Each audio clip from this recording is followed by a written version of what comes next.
Hello everyone, this is Nadine Dupree from the Craft Lounge Creations, and thank you for joining me on my channel. I just wanted to stop by today and show you a really fun Christmas project that I have for you. So just a bit of background. My friend Trish is an amazing paper artist and she does beautiful work. And so we were chatting one night and someone asked her to do a mini flip album and she took us through creating one yesterday. So I have my skeleton project here to show you. I still have to think about how I'm going to embellish it. So sometimes I'm guilty of analysis paralysis. I'm not sure if that happens to you, but it definitely happens to me. So here's my project without further ado. It is a mini flip book album, and we created it using 3 sheets of cardstock, plain cardstock as our base, and then you can use designer series paper to create your project. So here's mine. I primarily use the Heartwarming Hugs designer series paper from Stampin' Up.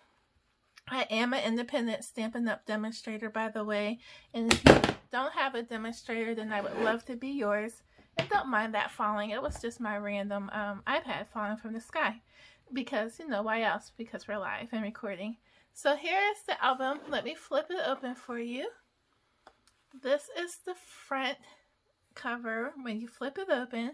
And as you can see, I use designer series paper. So the great thing about Stampin' Up paper is double-sided. So this is the front, and then this checkered piece with the green is the back. This red panel is adorning the panel of my mini journal, so I just put that on, and a strip of the white in the middle and the heart. So again, I'm not done with embellishing my journal, but just wanted to show you to get started because some people asked. And then the back panel, it flips open and it's a mirror of the front.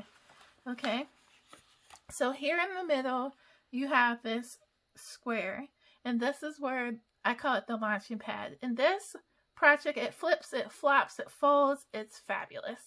So flip open this panel, and I just used some cardstock I had on hand. I'm telling you, this cardstock is probably maybe 5 years old, maybe older, but it's just some textured white paper with splashes of gray through it that I thought would be add interest to the project.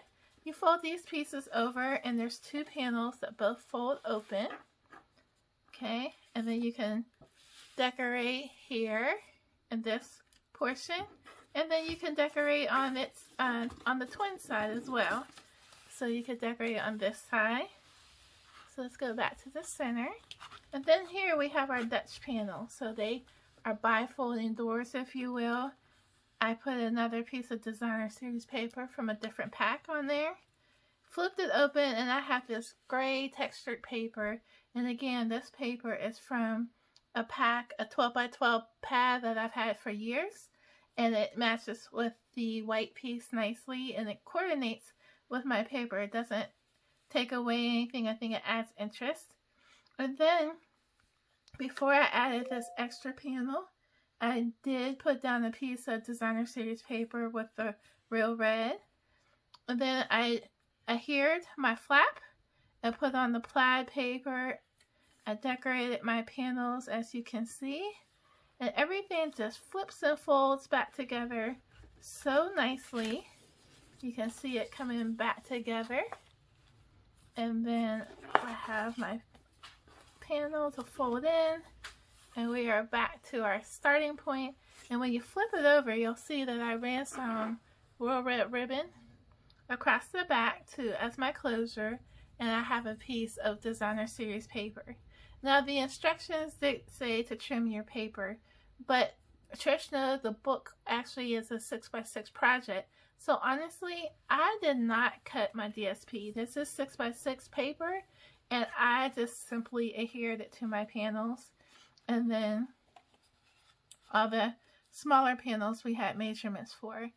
I have a document with the instructions, detailed instructions that Trish started, and I added to it based on our Zoom call with a wonderful group of ladies yesterday. And then once you fold your album shut, you can just tie it It doesn't have to be a Christmas album. It lends itself nicely to anything. Like I said, I still have to embellish it. I'm thinking about adding a celebration die to the front and then a Cricut cut. I have a teenager with 2 grandmothers that spoil him rotten. I'm thinking about creating another one of these mini albums and giving this to each of the grandmothers after we take pictures at Christmas, because you know that's their grandson and he is the gem and they are mutual adoration. So that is probably going to be a grandma project. And I was thinking to use my tag buffet tags. This is also a Stampin' Up project. It comes in a cute box. I seen somebody prefer the red side, so she took the red and refolded the box. I'm fine with the green. And this project has 30 tags in it. And you can see by my hand, these are larger tags. But I'm thinking to use these gorgeous gold foil tags with traditional Christmas colors on my project to adorn and embellish it. This kit also has some die cut images as well, so I think it'll be super fun. You can stamp on these white tags. I think it's a great value. This box was $30 for 30 tags plus all the additionals. So I am guilty of, in past years, going to the dollar store and paying more than that for Christmas present tags and everything. So I think these will be fun to create and to use on my project.